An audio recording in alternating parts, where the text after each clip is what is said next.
तो स्टार्ट करते हैं सेवा क्लास 9 साइंस के बुक को। हम स्टार्ट करेंगे चैप्टर नंबर 5 से। तो चैप्टर 5 का जितने भी डाउट्स हैं हम ट्राई करेंगे कि वो आपका अच्छे से क्लियर हो जाए, पूरा कॉन्सेप्ट के साथ क्लियर हो। बाकी टीचर्स की तरह नहीं कि हम आपको सिर्फ बुकिश नॉलेज देंगे, हम आपका कॉन्सेप्ट को भी क्लियर करेंगे ताकि आपका एमसीक्यू वगैरह ये जो भी कॉन्सेप्ट वाला क्वेश्चन है वो आपको सॉल्व करने में हेल्प हो। तो आशा करता हूँ वीडियो आप लोगों को पसंद आए, और अगर आपको कुछ भी डाउट वीडियो के एंड में अगर कुछ भी डाउट रहे तो आप उसको कमेंट करके आप उससे पूछ सकते हैं। प्लस हमारा व्हाट्सएप नंबर भी दिया है, अगर आपको कुछ डाउट है तो हमारे व्हाट्सएप नंबर पे हमारे साथ कांटेक्ट कर सकते हैं, हमारा टीम आपको कांटेक्ट करेगी। तो मूव करते हैं अपने नेक्स्ट टॉपिक पे जो कि है टाइप्स ऑफ सेल। ठीक है, इससे पहले हमने क्या पढ़ा था? हमने पढ़ा था सेल क्या है, सेल को किसने डिस्कवर किया, सेल को क्यों बेसिक यूनिट ऑफ लाइफ कहा जाता है, हमने इससे पहले ये डिस्कस किया था। ठीक है, अभी हम डिस्कस करेंगे सेल मेनली कितने टाइप के होते हैं। तो सेल मेनली कितने टाइप के होते हैं?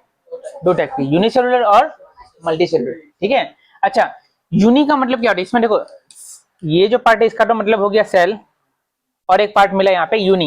ये यूनि का मतलब क्या होता है? यूनि का मतलब क्या हुआ? यूनि मतलब सिंगल।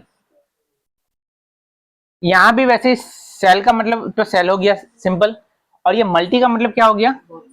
More than one. क्या लिखेंगे हम यहाँ पे? More than one. ठीक है, तो यहां तक क्लियर हुआ। तो एक ऐसा सेल, ठीक है, यूनिसेल का मतलब क्या होता है? Single cell. एक अच्छा मान लो यहाँ पे एक एग्जांपल लेते हैं किसी का, जैसे मान लो ये कौन है?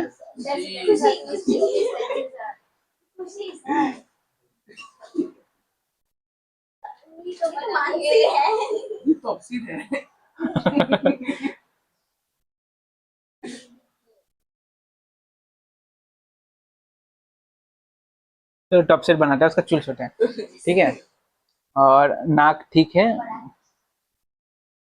ठीक है, बस बस एक पाउच का कमी है। ठीक है, तो मान लो ये कौन है? ये है टॉप सेट। ये कौन है? अपना टॉप सेट। ठीक है, अब क्या है? टॉप सेट के पास देखो अलग अलग पार्ट है काम करने के लिए, हाथ है, पैर है, मुंह है, नाक है, आंख है। ठीक है, अब क्या कभी ऐसा देखा है कि टॉप सेट पैर से खाना खा रहा है? हाथ को पीछे से रख लिया और पैर से खा रहा है,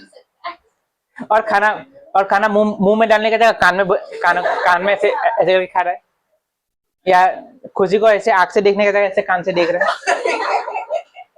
ऐसा तो नहीं होता ना, क्योंकि तफसीर के पास क्या है? हर एक काम करने के लिए एक अलग पार्ट दिया गया है।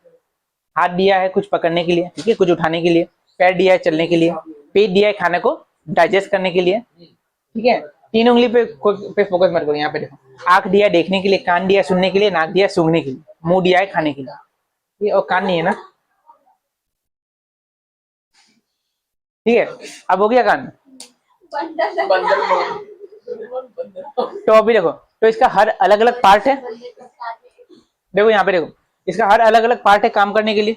ठीक है, अलग अलग पार्ट अलग अलग काम करेगा। कान से वो खाना नहीं खा सकता, कान से क्या कर सकता है? सिर्फ सुन सकता है। मुंह से सांस ले सकता है पर मुंह से सुन नहीं सकता, है ना। आंख से देख सकता है पर आंख से सांस नहीं ले सकता। तो ये किसका एग्जाम्पल हो गया? ये अच्छा, ये एनिमल का एग्जाम्पल। ये एनिमल का एग्जाम्पल नहीं हुआ, ये एग्जाम्पल हो गया मल्टी सेल। ठीक है, एनिमल पे टिक गया, इसका मतलब इसे एनिमल नहीं है। ठीक है, एनिमल जैसा दिख रहा है अलग बात है यहाँ पे, पर एनिमल नहीं है। ह्यूमन भी तो एनिमल ही होता है, देखा इक्वली। तुम अभी भी हो।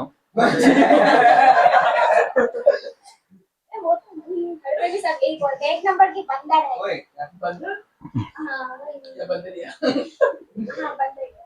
अच्छा देखो, तो यहाँ तक समझ में आया। मल्टी सेल मतलब एक कंप्लीट, ये क्या है? एक कंप्लीट एक लिविंग बीइंग है, एक कंप्लीट लिविंग बीइंग है, और इसका काम करने के लिए अलग अलग, हर एक काम को अलग अलग से करने के लिए अलग अलग इसका पार्ट दिया हुआ है। जैसे सुनने के लिए कान, देखने के लिए आंख, खाने के लिए मुंह, तो अलग अलग पार्ट मिलकर अलग अलग काम करके इसको जिंदा रखा है। तो ये किसका एग्जाम्पल हो गया? Multi cell. अब यूनिसेल में क्या होगा? यूनिसेल में क्या है? जैसे अच्छा, ये हार्ट को बनने के लिए भी बहुत सारे सेल लगा, मसल सेल है, नर्व सेल है, ठीक है, ब्लड सेल है, ठीक है, सब मिलके हार्ट बना है ना। उसी तरह एक सिंगल अगर सेल है, ठीक है, जो खुद ही खाता है, खुद ही निकालता है और खुद ही रिप्रोड्यूस भी करता है, ठीक है, ये एक सेल है। ये इसको कोई पार्ट का जरूरत नहीं। जैसे सबसे को हाथ पैर मुंह अलग अलग चाहिए ना, इस सेल को क्या चाहिए? कुछ नहीं चाहिए, एक सिंगल सेल है, बस ऐसा ही है। ये खुद ही खाएगा, खुद ही निकालेगा और खुद ही क्या करेगा? रिप्रोड्यूस भी करेगा। ठीक है, खुद ही क्या क्या होगा, कुछ दिन बाद डिवाइड होकर दो बन जाएगा। इसको कोई पार्टनर भी नहीं चाहिए रिप्रोड्यूस करने के लिए। तो इस टाइप का सेल को क्या बोलेगा हम लोग, यूनिसेल, मतलब सिंगल सेल ही सारा काम कर लेगा। और मल्टी सेल को क्या चाहिए, मल्टी सेल को अलग अलग सेल चाहिए अलग अलग काम करने के लिए। तो मेरे हिसाब से समझ में आया होगा मल्टी सेल और यूनिसेल क्या होता है। जिंदा रहते हैं, मरते नहीं है। पता नहीं तुम क्या रहेगा, एक बार हमको लिंक भेजना, हम देख लेंगे। अच्छा देखो, तो समझ आया कॉन्सेप्ट यहाँ पे, समझ आया मल्टी सेल और यूनिसेल क्या होता है। यूनिसेल मतलब एक सिंगल सेल वो खुद ही सारा काम कर लेगा, एक लाइफ प्रोसेस का जितना काम होता है, खाना पीना, ठीक है, एक से ज्यादा, एक से मतलब रिप्रोड्यूस करना, सब कुछ ये क्या कर लेगा, खुद ही कर लेगा। पर मल्टी सेल में क्या होगा, उसको हर काम करने के लिए एक अलग पार्ट चाहिए, एक अलग ऑर्गन चाहिए, एक अलग सेल चाहिए, ठीक है। तो ये हो गया अपना मल्टी सेल और ये हो गया अपना यूनिसेल। अब इसका एग्जांपल भी देखो, यूनिसेल का एग्जांपल क्या होता है, सबसे पहला एम्यूबा, उसके बाद क्या है, पैरामोसियम, पैरामोसियम, और क्या होगा, बैक्टीरिया। और मल्टी सेल का एग्जांपल क्या होगा, फंगी, प्लांट एंड एनिमल। समझ में आया मल्टी सेल और यूनिसेल।